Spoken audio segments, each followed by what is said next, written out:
Hello there, Pong Stars, and welcome to the Rathole. This is your host, Commissioner Zach Eichten, with, of course, my co-host for today, the John Stevens. John, welcome to the program. Thank you. I am happier to be here now than I was at about 10:30 last night when I thought I was going to lose and was stewing in my sadness of Tony jinxing me twice in the chat saying GG.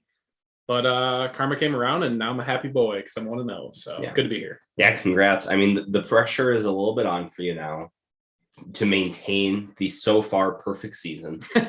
Yes. 1-0. And also for the listeners at home, I did forget to tweet this out. My bad, but it's all on the up and up. You can check the records if you need to. John is the only person to go 5-0 in the first week of Pick'em. Congrats, John. You know, I am both shocked by that and also excited because I did have a bit of strategy. Not going to reveal it, of course, because I would prefer to win the Rocco award this season.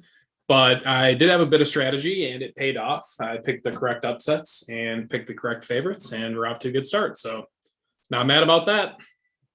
Yeah, it was very impressive. You were, one of two or three people to choose a few of those upsets. Of course, choosing Sam over Noel, that was a big one. Any insight as to what you saw in Sammer last week? I mean, I think like Noel even said it himself, and this is exactly what I saw, but truly Noel's matchups were just not very good for week one, and Sam's were very good for his running backs. Just like I think I had mentioned in the preview last week, Alvin Kamara typically plays pretty well against the Packers. He didn't do like outstanding, but he still performed pretty well. And then, he was just pretty solid across the board. It wasn't like, other than Kyler Murray, it wasn't necessarily one standout performance, but I mean, Kyler Murray did kind of ball out. So definitely pulled his team across the finish line. But we'll say last night or 2 nights ago when you're listening to this, it was very interesting coming down the stretch because Noel actually had a chance to win. Yes, he did. Which was crazy. And I'm sure we'll get into that a bit more. So. Yeah. But before we get into that, just a little bit of NFL news. Thomas mentioned this in the chat, of course, but how many times we all got alerted that Raheem Mostert out for the season.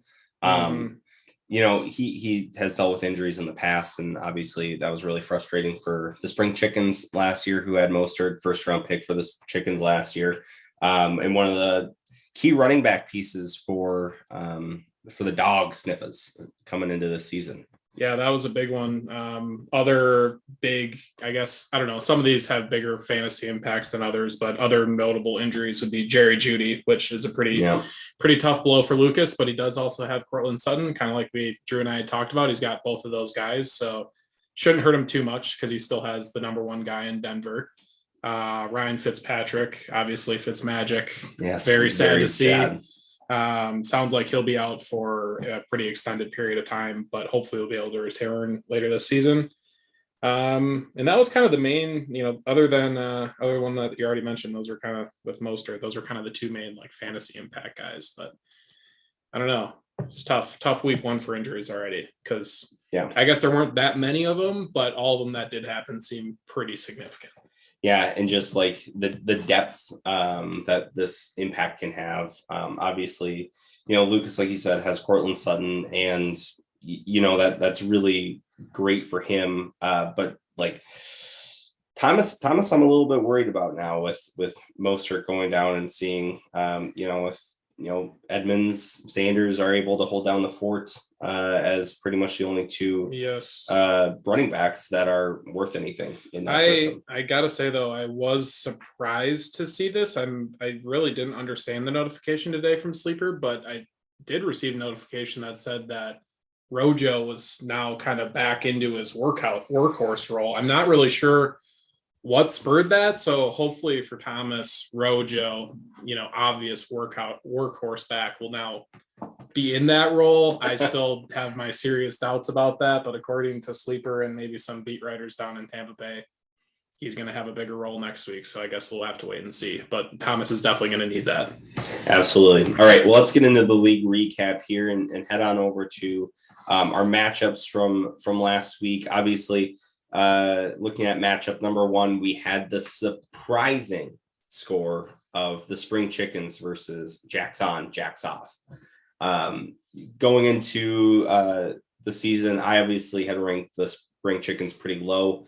My mentality behind that was, man, this team just looks like the epitome of a boomer bust team. Yeah. And you know what? It certainly boomed in week one, winning 151.42 over the 103.1 from Jacks on, Jacks off. Yeah, got to say, well, a couple things. That has always been the MO of Brennan Swan teams, to be huge boomer bust, which, works to his favor in some weeks, but works to his detriment in others. I wouldn't be surprised if he had quite a few of the top scores and lowest scores in the league throughout history. And then the other thing, just notable thing to mention, was just how dominant Brennan was on Thursday night. When we were all watching Sam do his trivia, we came out and Brennan just had 4 touchdowns amongst his 3 players in play. Gronkowski obviously went off, and it was basically over before it started for Josh. He was really faced with a very difficult uphill battle and just didn't really fare a chance. So kind of tough. You hate to be out of it going into the first football Sunday of the year, but that's pretty much what it was for Josh this week. Yeah, one thing I wanted to, 2 players I wanted to highlight on the chicken squad here that I was surprised by their fantasy scores this week. One was in that flex position, Jalen Waddle. Mm-hmm. I was pleasantly surprised to see a 14.1 score there. It's questionable, is it Tua time or not? And based on that score, I would say that that's certainly a solid pick by Brennan. And then the other one is, of course, just keeping an eye on Hollywood Brown out of Baltimore. And having watched that game for most of the game last night, it seemed like Brown actually was making some catches that in the past 2 seasons he either hasn't been getting the targets or hasn't been getting the catches, but ended up with a touchdown in all 6 of his receptions. Yeah. And then on the other side, the 2 real concerning things for me on Josh's squad, number one, obviously Ezekiel Elliott. There was a lot of skepticism about Zeke in the last season or so. I think a lot of people kind of had, renewed faith in him with Dak coming back, but he just didn't look good at all. And then the other one is Lamar Jackson. It's funny because I was watching that game last night and the commentators were talking about how it looks like Lamar Jackson's really, really improved. And I agree. I mean, this was before his couple of fumbles that kind of cost them the game. But, it does look like Lamar has really improved as a passer and just as a quarterback. I'm not sure that's a good thing for his fantasy value, though, because Lamar really relied on being so aggressive running the ball. And now that he's been in the league a couple of years, he's really kind of grown wiser to understanding when the appropriate time is to run, which makes him a better quarterback and makes him a better franchise quarterback. Hopefully he won't get injured, but it doesn't make him as good of a fantasy option. So I'll be interested to see if he can, he still had 80 or something yards on the ground, but it just didn't seem like he was as dominant just because he was passing first. It sounds stupid to say, but he's a better quarterback, but just not as good fantasy wise. So it'll be interesting to follow that going forward. Yeah, we'll see. I think that Lamar has kind of been on the brink of a keeper spot for a couple of years now. I mean, obviously in 2019 you have to, but I'm if this is the caliber of play from Lamar going forward that we can expect, which this is the first week, so let's not read too far into it, but I think Josh is already going to be looking at who else is taking that 5th spot going into 2022. Yep. Let's move on to the next matchup here. One of our closer matchups on the week. Surprise, surprise, who's involved? It's the dog sniffers losing a narrow match to Da Imposters and Lucas Lawrenson, 103.66 to 101.36. Just big red flag right off the bat for me. There's 2 of them here from Lucas's squad. Despite a win here, Saquon Barkley, overhyped. Is he still in the top 5 realm for running backs? Yeah, I have mixed feelings on Saquon's performance because he only got 10 carries. So it's, it seemed clear that he was kind of on a pitch count. He wasn't, he definitely wasn't fully active in this game, but on the carries that he did have, he wasn't super effective. So I don't really know how to feel about it. He did go against Denver's defense, who's pretty solid. Obviously Denver historically has had great defensive teams in the past decade, but it's not like one of those really, at least my understanding is Denver's not like this unbelievable rush defense. So I don't know. It was definitely a little disappointing to see like the lack of yards per carry for Saquon, but I don't know. We'll see if he can return to his level of explosiveness that he had before the injuries. Absolutely. And then just my other, concern coming out of Lucas's squad, obviously getting the win here, basically off the back of Adam Thielen with a 25.7 point performance. He had 10 targets, caught 9 of them. He had almost 100 yards and 2 touchdowns. But that offense in Minnesota just did not look like it was running well. And how dependent is Adam Thielen? If he didn't score those 2 touchdowns, that could have been a 9-point performance out of Adam Thielen. Definitely. Looking over at Thomas's team, a couple of things to note. Number one for me was a guy on his bench, Deebo Samuel. I was shocked, and we'll talk about this more with Null, but shocked to see that Ayuk was hardly used. He was not even a starter. No. So a lot of people were massive going into this season on Ayuk. Obviously, Deebo was coming off of injury, but Deebo had established himself as a pretty good weapon as well. And it appears through week 1 that Deebo was like the clear number 1 guy in San Francisco, and he had an outstanding performance. So, definitely that'll be a nice thing for Thomas to monitor going forward. He may have to put him in the starting lineup.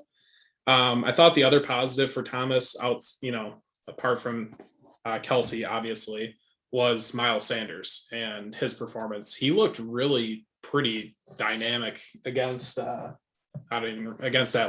with Jalen Hurts. I was, a guy that used to be on my team, so I was watching him closely to see how he did, and that was just one of the better, solid all-around performances. When you can put up 15 plus points without even getting a touchdown as a running back, that's that you've had a good day. So definitely, we talked about Mostert being out. He's going to probably need Miles Sanders and Rojo that we already talked about to start carrying the load a bit more. So absolutely, yeah, I'm loving Deebo Samuel in this squad here. The question is, what's going to happen? I mean, he traded for Allen Robinson, lost some draft capital as a result. Obviously, Keenan Allen is sort of the number 1 receiver here.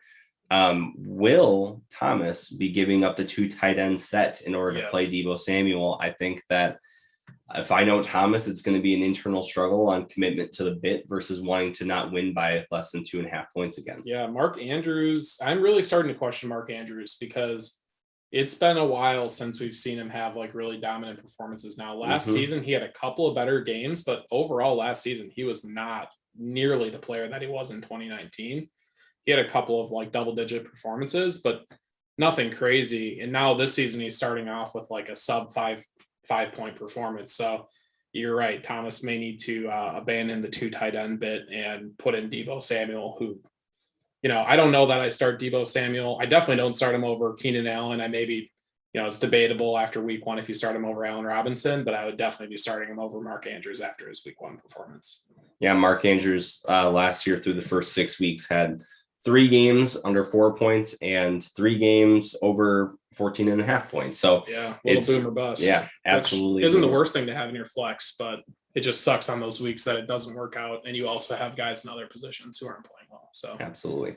All right, let's move on to matchup number 3 here, where we had Randy's Donuts in a close game against the Googled team names. Obviously we were all watching or in the group chat or listening in our car and getting very confused about the proceedings, but Sammer was able to run away with it despite having some poor management of the roster and Noel not being able to quite get the points needed with Brandon Ayuk playing 1 single snap. Yeah. I got to say, for a team that lost, I am feeling very confident about Noel's team. All 3 of his running backs performed very well. Yep. It was obvious that Christian McCaffrey was going to do his thing. Joe Mixon, a bit of a surprise maybe, but played very well against Minnesota. And then Jonathan Taylor didn't have like an outstanding performance, but I think Noel actually pointed this out. The thing that really stuck out was that he had 6 receptions for 60 yards. And that was obviously a huge knock on him, was like, okay, Hines or Max going to come in the game and take the pass catching downs. And he's obviously proving that he can be a very viable pass catching option out of the backfield. So I'd be very, enthused by the performance of those three running backs. If he can get performances near the same level on a consistent basis from those three guys, he's going to be very tough to beat. And then obviously, if he can just plug someone else in place of Ayuk, he wins this week. So tough to see that. Like we had talked about earlier, I think that came as a surprise to literally everybody in the league across all leagues this year. So yeah, actually, Noel had like 5 of the top running backs this week with Kareem Hunt and Tyson Williams on the bench as well. So definitely solid performance, even though ended up not being able to get the dub from Randy's Donuts. Sammer, on the other hand, wow, Kyler Murray is electric and is just a fun player to watch. Getting the highest score from a quarterback this week, starting out strong, over 33 points, 4 touchdowns and a carry for a touchdown as well. I was really skeptical when Sam kept Kyler Murray after his rookie year. I was shocked. And now looking at these types of performances, I totally get it. Yeah, the guy on Sam's team that I'm pretty nervous about is Calvin Ridley. And that's just because the Atlanta Falcons suck really bad. And as good as Calvin Ridley can be, if he's going to be the only good player on that team, I know they have Pitts, but if he's going to be one of 2 guys, like he's going to be pretty easy to just take out of the game. And he started pretty quick, but he faded, as the game went on. So he really just, only, it sounds stupid, but only 8 targets, I think, is just kind of scary when you're expecting a guy like that to get double-digit targets easily, just with the lack of competition. Even Russell Gage literally had 0 catches. So it's like, where are these targets? Where are these catches going other than him or Pitts? It's kind of unknown. So we'll see. Sam will definitely have to keep a close eye on that one from his star wide receiver that he kept. Yeah. And I will say a little bit of mismanagement from Sam. He said he misread his notifications, which that's a bonehead move. Luckily, it didn't cost him the game. But Josh Jacobs. Press X to doubt. Yeah. Yeah. Josh Jacobs actually, getting 2 touchdowns, and I'm going to put the blame on, Leatherwood for moving them back from the 1-yard line at the end of that game for potentially what could have been a 3rd touchdown there. Josh Jacobs was also like hobbled like the entire second half. So I don't know if that's going to be a nagging thing. I thought they were talking about it being like a toe injury or something, which can really nag around, but he was like limping around and then going back in the game and getting a touchdown and then limping around again. So, I mean, the interesting thing is obviously 2 touchdowns is, not going to happen every week. And outside of that, he only had 34 yards carrying the ball. So, wouldn't be surprised to see Josh Jacobs put up like 2 points next week, but who knows? I mean, maybe he'll just be a guy that vultures touchdowns from Kenyon Drake on the goal line every single drive. I mean, they only carried the ball between the 2 of them 16 times, I think, or something ridiculous like that. Like, it was just not, it was the Darren Waller show, is what it comes down to. Sure was. And Edwards, whoever that is, who I've never heard of before. Yeah, Edwards is, he's a guy. He plays football for the Las Vegas Raiders. That's about all I can say about him. Well, it was a Darren Waller show, so let's get on over to where that one is. The Lock Plapstas versus Worse Than Trash. John, congrats on the win, of course, 116.86 to 114.68, our closest match of the week. Yes, it was a very close one. I need to issue a formal apology to Darren Waller, because to think that I even considered not keeping him is just unbelievable. He had 18 or 19 targets. He had like 12 in the first half. It was actually really frustrating in the first half because he had 12 targets, but he only had 4 catches or something like that, because like Derek Carr just couldn't hit him in the hands. Well, either that was happening or the defense for Baltimore was just suffocating because they knew where the ball was going. And then when like Brian Edwards started getting more involved and other guys started catching passes, then it kind of freed Waller up. But again, I can't believe that I even considered not keeping him. John Gruden came out today and said that he's the best player he's ever coached, and he has literally no intention of doing anything differently with him. So he's just going to continue to get 15 to 20 targets a game, which I love. So Yeah. very glad to have him on my team. Yeah, happy for you there for sure. But we got to talk about sort of the elephant in the room on this team, and that is, of course, the Green Bay Packers. Yeah. Ron and Tebe Bay, of course, Yes. Aaron Jones and Devontae Adams. Yeah. Just as a Packers fan, what are your thoughts? And then go into your team here. Yeah, I mean, I turned the game off. I watched it longer than I even should have because I thought, maybe they'd come out firing in the second half. That didn't happen. I'm not going to overreact. Obviously, as a Packers fan, it was awful. Last year, some could argue that my biggest mistake was overreacting to a Packers loss when I traded Aaron Rodgers away, even though it didn't cost me the championship. Like, it felt like it did. So I'm not going to overreact. It's one game. I still have a ton of belief in both Devontae Adams and Aaron Jones. We'll see what happens next week, but I was glad that the rest of my team could kind of pull them across the finish line. Was really pleased with Jalen Hurts' performance. Yes. He looked really good. And just like I said going into this week, I'm afraid that he looked really good because it was just against the Atlanta Falcons. But I think there was at least that, he is still a good quarterback, but it was definitely in part because Atlanta just sucks. Well, yeah, but he's still threw for 35 times. He connected on 27 of those. That's got to be a good sign. It's not like he had 57 yards on the ground, but it's not like a Lamar Jackson situation where you were relying on that. He was throwing for 3 touchdowns and over 250 We'll yards. say one of the touchdowns was definitely garbage time. I needed it clearly, so very happy. Didn't feel like I would need it at the moment, but I ended up needing it. But he was outscored by Jameis Winston, who, obviously we just talked about the Packers game, but Jameis looked dangerous out there on the field. He really didn't have that much yardage, but he had a bunch of touchdowns. I keep seeing the stat on Twitter or hearing it. I believe it was something like the last time he started the full season, he finished QB4 when he played, his famous, 30-30 season or whatever it was, where he had 30 touchdowns, 30 interceptions or whatever the number was. Yes, that was 2019. That's what So, I might have some decisions to make. I think Jalen Hurts is definitely going to be the starter next week. I'm feeling a bit more confident in his floor, but and then just talking about my team the whole time here, but Antonio Brown. Yes. If he doesn't, I don't want to be a douche, but if Godwin, for whatever reason, that isn't able to get over this little nagging injury he has, or if he actually gets injured, Antonio Brown in my mind is immediately, wide receiver 1. So he had a phenomenal game. Will be interesting to see. Tom Brady obviously loves him. So I don't know. We'll see how that goes. So just between the benches here, on Tony's bench, we have DeAndre Swift, and of course on your bench we have Jamal Williams. Yep.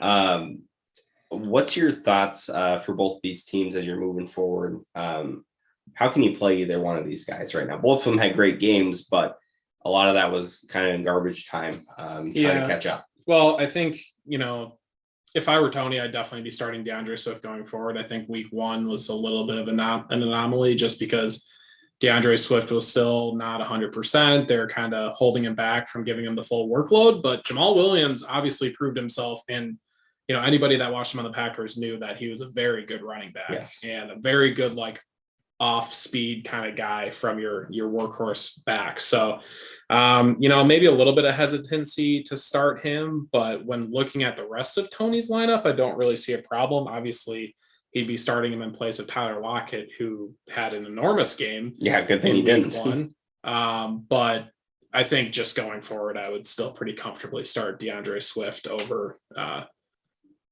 Tyler Lockett. So we'll see what he does going forward. But it's a good problem to have multiple guys vying for that flex spot that are actually performing well.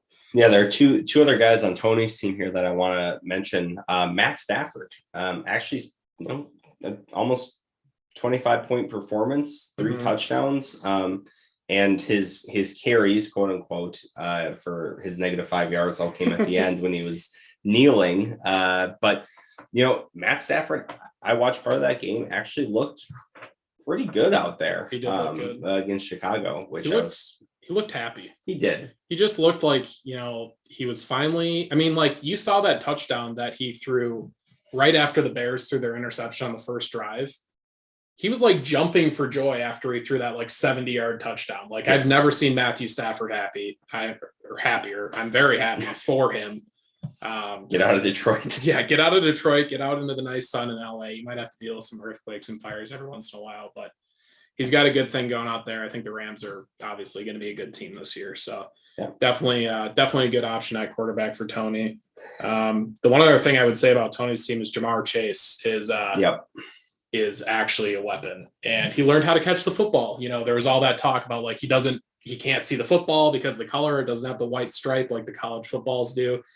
But seems like after seeing a couple of footballs thrown at him in the last couple of weeks, he's finally figured it out. And obviously the LSU connection with Joe Burrow seems like he may immediately kind of jump to either that first or second spot in the depth chart for the Bengals and wide receiver. So yeah, last one I want to mention here, of course, is Sony Michel. There was a lot of trade talks right after the draft between Tony and Brennan. Sony Michel ended up getting 1 carry for 2 yards here. So I think Brennan may have lucked out by not making that trade. But one more thing. Najee Harris. Question marks. Big question mark. Yeah.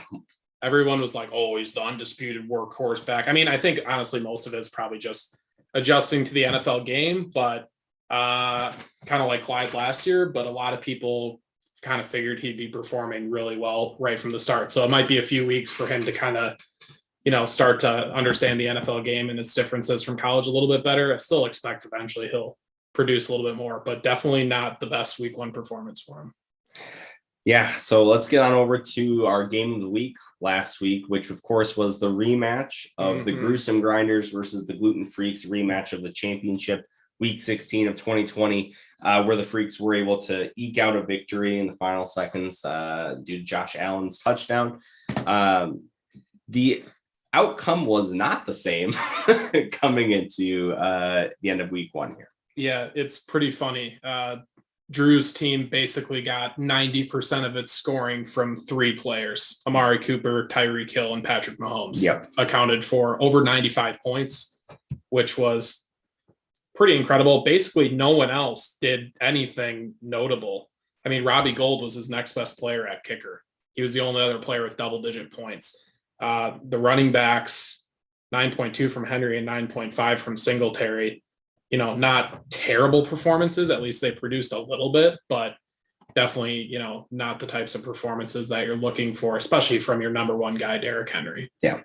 I was very happy, just from like a fantasy football, not for me, but for Drew, just like a stack of Tyreek Hill and Patrick Mahomes has to be so fun to have. Yeah. And when both of them are clicking like that in a really tough game against Cleveland, for both of them to end up with over 30 points, really incredible stuff. And then of course, I pretty much knew I had lost on Thursday night with Amari Cooper scoring 30 points. I will say poor management in the lineup from Drew, having his flex player play on Thursday night. That's just a bonehead move, but ended up being all right for Drew. On my side, I am pretty happy actually with the play of David Montgomery. Having watched that Chicago and Rams game, they were giving him the ball, and he was making the most of it on most of those carries. He had over 108 yards on 16 carries. Got the touchdown as well, and he even got a target. Yeah, and then obviously he had that one really big explosive run right at the beginning of the game where he, ripped off like a 30 or 40 yarder. So yeah, I was, like I said, going into this week, Montgomery is the guy that I was watching very closely on your team. He definitely exceeded my expectations. I will say though, I'm still not like super high on him, especially just seeing how the Bears looked in general. Like I felt like David Montgomery was the only good player on that team yesterday or a couple days ago. Yeah.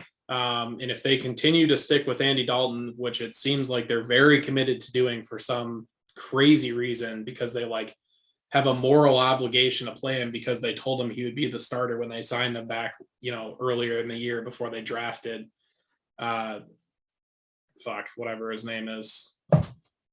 Justin Fields. Justin Fields. There you go. So yeah, I don't really know. A lot of question marks around the Bears. They look really bad. So hopefully that doesn't negatively affect Montgomery too much. Yeah, a little bit of concern for me on Eckler, but they were playing a pretty tough Washington defense, so I'm not too concerned about it. I don't think you have too much to worry about at all. Washington quite possibly just has the best defense in the league. They're just so solid. It was so like just everything that the Chargers were doing just looked like it was so difficult.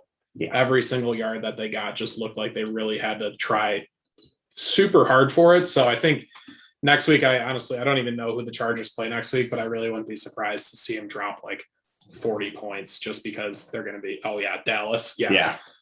Austin Eckler is probably going to have a 25-point game next week. Can't wait. I can't wait for that. One piece of concern from this gluten freak squad, of course, is keeper Julio Jones. Tennessee did not look good. They looked really bad. Yeah. And on the other side of things, your other wide receiver, Arizona and DeAndre Hopkins looked really good. Yes. And I mean, the entire NFC West, we already kind of talked about that like during the day on Sunday when we were watching football. But yeah, man, I don't know. Julio did not look good. He was dropping or not catching passes that we've seen him catch throughout his career. Yep. And seen him catch much more difficult passes throughout his career. And 6 targets, that's kind of, I guess, in line with what I thought you would see with Antonio Brown or with AJ Brown, but maybe a little less. So yeah, I don't know. Concerned is the word, but the entire offense just wasn't performing well. So hopefully get the rust off and we'll see where it goes. I'm really excited to see Trey Sermon actually get active for a game. I think maybe one day. I didn't say it was next week, but he is another guy that I'm really looking forward to seeing what he can do. And I think Marvin Jones and Brandon Cooks got some legs under him too. So we'll see where that goes. The one other guy that I wanted to note on Drew's team was Corey Davis. Oh, yes. There was a lot of hype around Corey Davis this year because obviously, he's had spurts of greatness in Tennessee when he was there. And now he is like very clear in a way the number one receiver for the Jets and Zach Wilson. And it looked like they had a pretty good connection. So definitely an exciting player to watch on Drew's team. And it'll be interesting to see if he's able to continue that success, week to week, or if it was just kind of like a beginner's luck type of deal. I'm pretty big on Zach Wilson. I think that's going to continue. Maybe not at, the 2 touchdown level, but I'm expecting him to for sure be in wide receiver 2 contention every week. Yeah. Just maybe not on Drew's team because he has enough receivers. Yeah. Trade ? For sure. Probably. All right. Well, let's head on over now to our next segment. Of course, that is the fun fact of the week.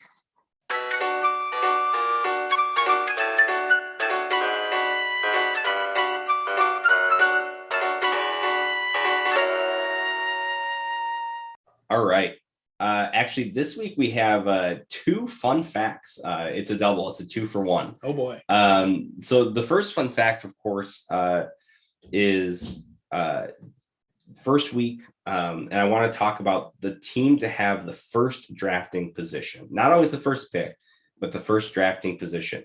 Since the keeper era has now always won their first game. However, the margin has always been by less than 5 points. What? So whoever has that first overall, not the pick, the worst team from last year. Not necessarily. So like it was Lucas in 2019 when we just had our first initial draft, won by less than 5 points. It was Tony last year, won by less than 5 points, and Lucas again this year, won by less than 5 points. So 3 years in a row. So obviously that hasn't always turned into anything, but it's just a fun fact. Hey, they're coming out of the gates. They got something to prove after bad seasons previously. And, they're not like blowing them out of the water because they're still not a good team, but they're at least showing that, maybe they made some improvements and maybe they have a chance at the playoffs this year. Absolutely. So well done, Lucas. Yeah. And Tony, congratulations to both of you on your previous victories. Not this year. You weren't good enough this year. Are we really congratulating Tony on a win that he had last year? Yes. Okay. All right. Fun fact number 2 then. So this is for Sam mostly. This is Sam fun fact. Love Sam. So Sam only has a positive record against 2 teams across all seasons. Wow. That's not necessarily the fun fact, but those teams are Josh, which he is 2-1 against. Oh, you got pause, Josh. You gotta hate to hear that, Josh. Yeah. Josh is like the most competitive person I know, and Josh is even more competitive against Sam Olson. So bad look for Josh. I don't know if we'll ever lose to Josh or lose to Sam again now that he knows that. So if Josh is listening, Josh, you better never lose to Sam again, because I know you hate losing to Sam. Yeah, Josh, that's another thing to just, some bulletin board material right there to motivate those players. But the second team that Sam has a positive record against is Noel, who he's 3-1 against, which does seem kind of surprising. But the fun fact in here is that and that includes last week's win, Sam Olson's total wins over Noel is now higher than his total wins over all seasons over John. Yeah, I kind of got Sam's number. He's 3-1 against Noel and 2-10 against John all time. I was gonna say, like, it doesn't sound like crazy initially until you realize how much longer Sam and I have been in the league. Yes. And the fact that we faced off 12 times and he's only won twice. Yep, you've had 3 times the number of opportunities, and Sammer has only been able to put up 2 on you. But coincidentally, I am playing Sam in week 3, so lock should the lock plopses. But this fun fact continues. Wow. And I want to get into it a little bit more here to explain this rivalry between Noel and Sam a little bit more. So multifaceted fun fact. Absolutely. So Sam's overall regular season points for is 101.76 average. Yeah, his average points for in a game. God, that's bad. That's not good. Against Noel, it is 132.59. Then for comparison, the next highest is Drew at 117.19. Sam has. So actually 5 of the teams in this league, Sam has an average of less than 100 points in points for when going against them. Wow. Which is crazy.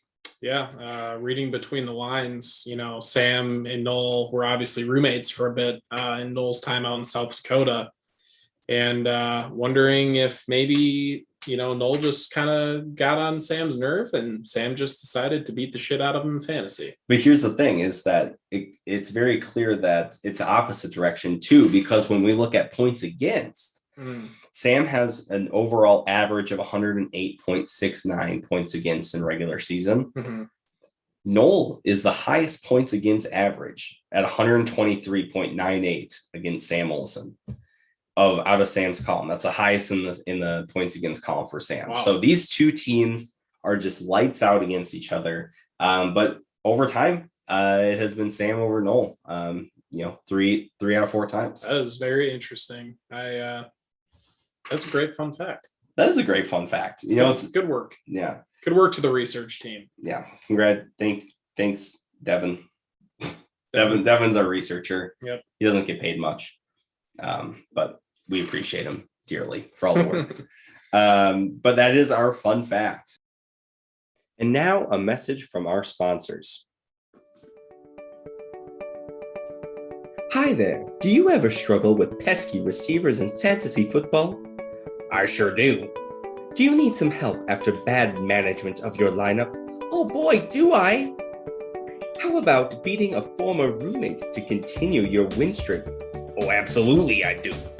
Then let me introduce you to Ayuk Be Gone. Ayuk Be Gone is our patent-pending spray to keep the Ayuks away. Before every matchup, be sure to liberally douse your phone in our proprietary formula to guarantee the 49ers coach won't reveal that the receiver won't play even a single snap. It's guaranteed to work at least once. Find Ayuk Be Gone at your local TJ Maxx. Ayuk Be Gone is a registered trademark of Pawn Stars Invention LLC, not to be sold without express permission by PSI. So welcome back, folks, from that wonderful ad break. We actually have a new segment that we want to try it out. It's called Riddle Me This.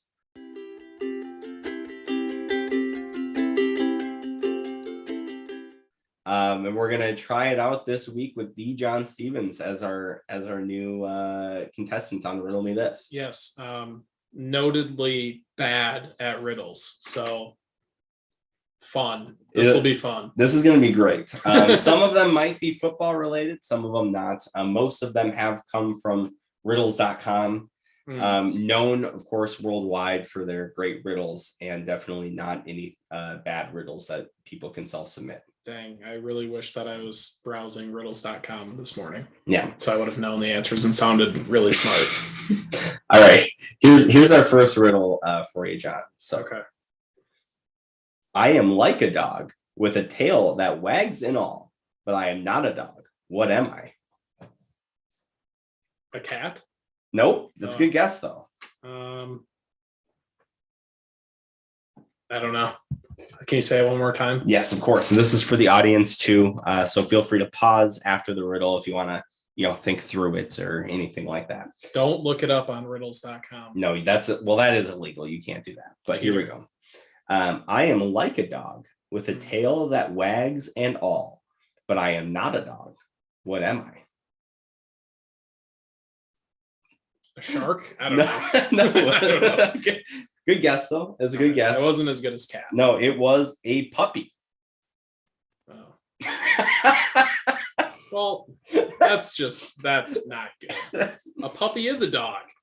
But it's not a dog. It's like a dog. It is a dog. Well, puppy is a dog. All right. Water is wet. Puppies are dogs. We all know these things. Okay, fine. Well, here's a football one for you. Okay. All right. That gotta say the standard is pretty low. It is. You should. I started with that one to get your mind in the right frame. Okay. Yeah. All right, folks. Here's riddle number 2. What is the difference between a football player and a dog? Why are these all dog related? Well, a football player is a human. Yep, but that's nothing. No, that's nothing to do with this. No. The difference between a football player and a dog. Air Bud was a football player, so that might be a little ripple in your riddle here. Nope, but it doesn't matter for this one. He's an anomaly. I wish I was better at guessing these because this isn't making this very fun, but I have no idea. I really don't know. All right. The difference between a football player and a dog is that a football player has a whole uniform, but a dog has only pants. I disagree. Air Bud, I'm pretty sure Air Bud wore the whole uniform. No. I'm looking it up right now. This dog has only pants. Is there a picture? This is good radio. This is great radio, a visual aid. I'm looking up Air Bud football on Google Images. Ironically, he does not have a full uniform, but it's because he only has a top and no pants. Dogs, everything they have is pants because they only have legs. Oh, okay. Now I get it. Sure. I just made that part up. There's no. That's actually probably why the riddle. That's why they don't have arms, so everything is pants. That makes sense. Okay, I can kind of get behind that now. All right, I still think my answer was also accurate. Well, but it wasn't the right one. Dang it. All right, that's the shitty thing about riddles is I can say something that's true, but it's not the answer to the riddle. Accurate. But here we go. Here's a good one. Last riddle of this segment. Hickory dickory dock. The mouse. Okay, I gotta restart. Hickory dickory dock. The mouse ran up the clock.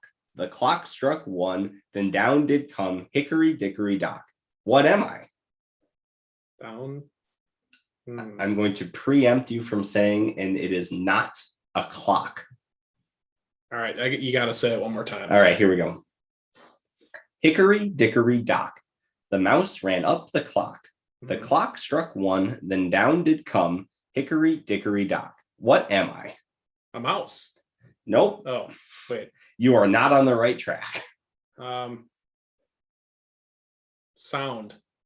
That, you know what? That is a great guess. It is not the correct answer, though. Dang it. You get one more. My hopes and dreams of getting this riddle right. That's actually pretty close. It's actually a guillotine. I think this might be the only time this segment is included. No, this is a new. You know segment. what? No, I changed my mind. Keep this segment. Do it with Drew. Drew, I know will appreciate these riddles because they are right up his sense of humor. This is not for me, but Drew will love these. I will enjoy listening to Drew's reaction to these. I don't feel like I'm providing that right now. I'm just frustrated. So it's a good bit. But anyways, that's all we have for Riddle Me This. Yay.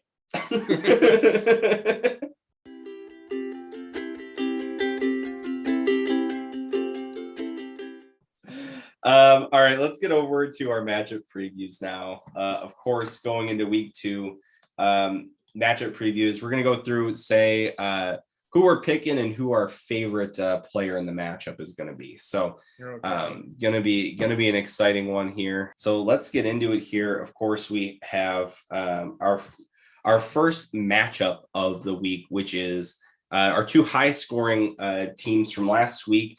The Spring Chickens versus the Gruesome Grinders.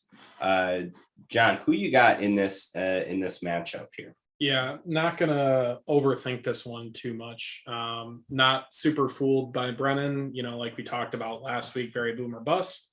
And I think Drew's team is going to be one of the most consistent in the league. So I'm definitely rolling with Drew's team. I will be watching Mike Evans specifically because if Mike Evans doesn't have a good performance against the Atlanta Falcons, I think it's time to put him on the bench for Drew. He's got other guys. We already talked about Corey Davis. He has other receivers that he can plug in, Odell Beckham Jr. when he comes back. So it'll be interesting to see how short of a leash Mike Evans is on for Drew's team. Yeah, I would actually just echo that. I'm also picking Drew for sure. So that is going to be my pick. I actually have Drew as a lock against Brennan. I'm very low on Brennan's team still. And my biggest question mark is actually the same player of Mike Evans. Mike Evans actually projected lower than Chris Godwin by 0.1 points coming into this week. We'll see. I also think that, Drew has some options on the bench. Corey Davis is sitting there. Mike Williams is sitting there. Both of them, potentially Odell Beckham, if he's able to come back, and even Marquez Callaway. I like all those guys a lot. And Mike Evans, I have been pretty low on, so we'll see. That Tampa Bay game is going to be everything for this matchup because obviously Brennan's got Godwin and Gronk as well. So and Prescott. So it'll be interesting to see where the targets go in this week for Tampa Bay if they're going in the same place. I said and Prescott like he was on Tampa Bay, but that's a lie. I forgot that was last week's matchup. Oh, yeah, true. Well, yes, Prescott obviously is not on Tampa Bay, but they are also, Dallas is not playing Tampa Bay. That was last week. They are playing the Chargers.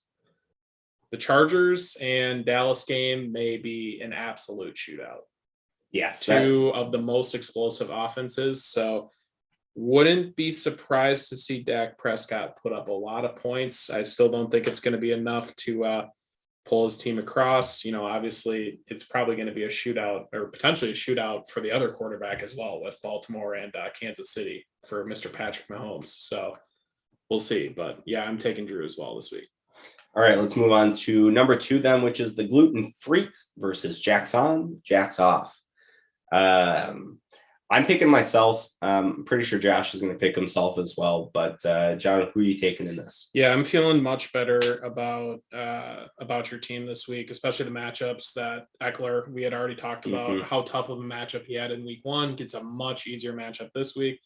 Montgomery going against Cincinnati. Dalvin Cook wasn't crazy against Cincinnati, but had a solid performance. So I think the running backs definitely have good matchups for yourself. And then Josh Allen, it might be a Josh Allen just coming out party because he's probably not very happy with how he or his team played last week.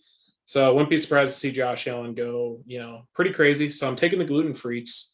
I think it's going to be a good match, though. I think it's going to be pretty close. Yeah.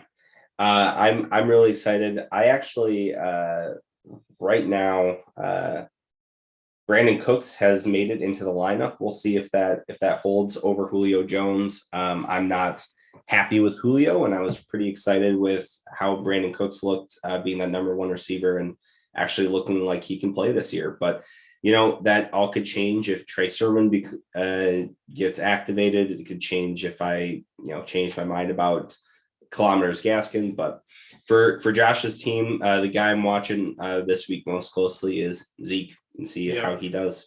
Zeke, and also frankly James Robinson underperformed last week as well. So both of the 2 top running backs for Josh, it might be panic time next week if they don't put up good performances again. So definitely watching both of those guys. All right, let's move on over to our next matchup here, which is Worse Than Trash versus Dumb Pastas. Tony versus Lucas. Who are you taking in this one, John? I am actually taking Lucas this week. I'm seeing Lucas getting to 2-0. Russell Wilson, everybody knows it. First half of the season MVP. That is true. He's going against Tennessee, who just got scorched by Arizona. So not feeling great about Tennessee's defense. So I think Russell Wilson could have another pretty big game.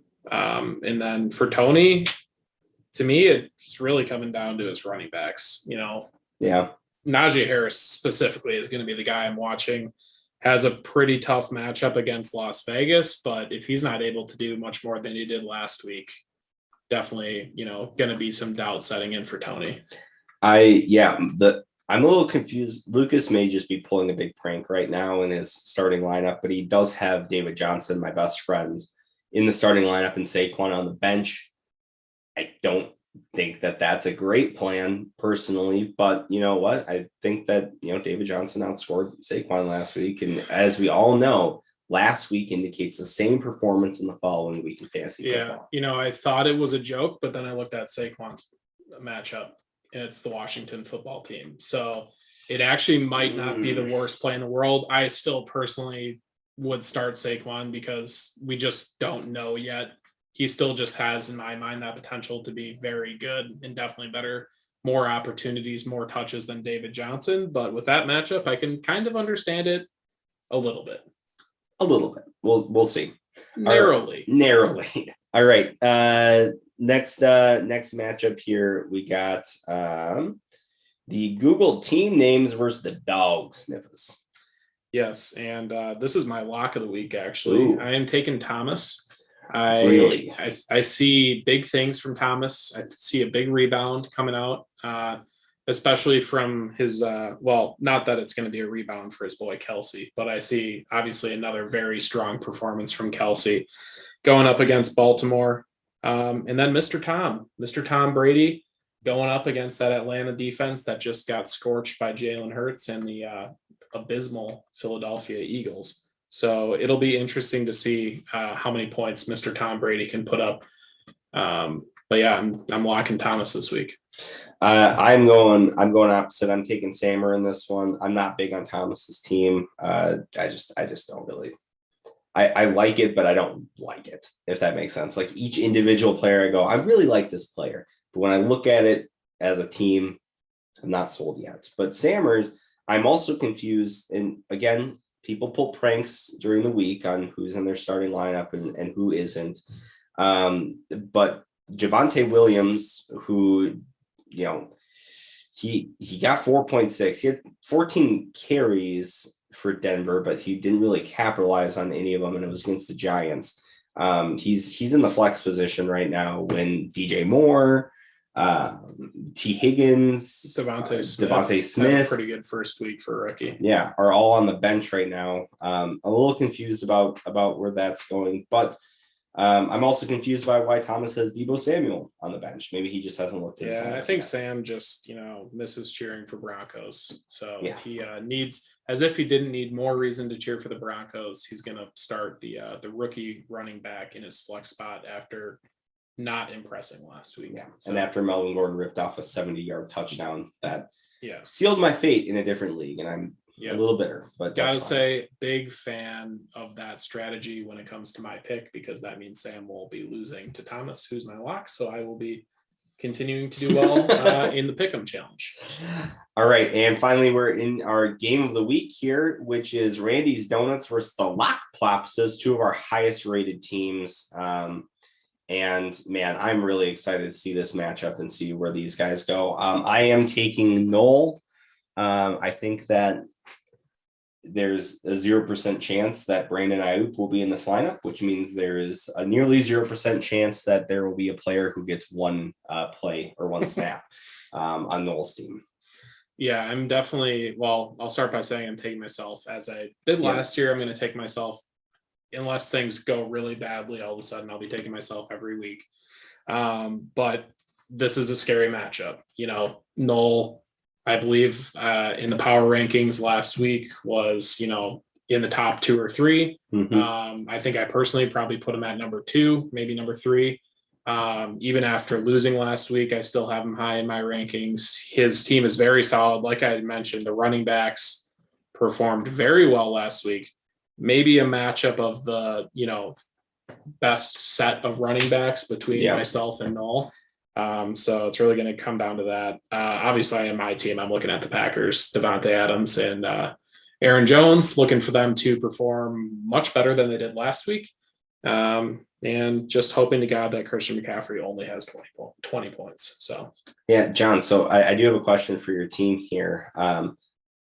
You got 2 defenses on your team right now. Right now, Minnesota's still in that slot, but going up against a very dynamic Arizona offense.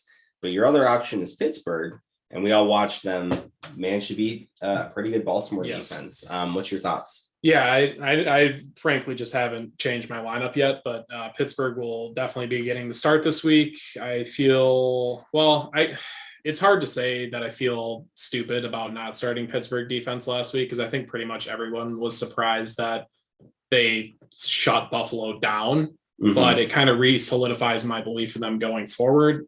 So they should be, a mainstay in my lineup. I'll probably only pick up a different defense again if I really need to, either for a bye or for a really horrid matchup, or if Pittsburgh starts playing bad. But yeah, Pittsburgh will definitely be back in the lineup for me this week. Good to know. All right. Well, that is all we have for this week on the Rathole. Thanks for tuning in. And we will catch you next time.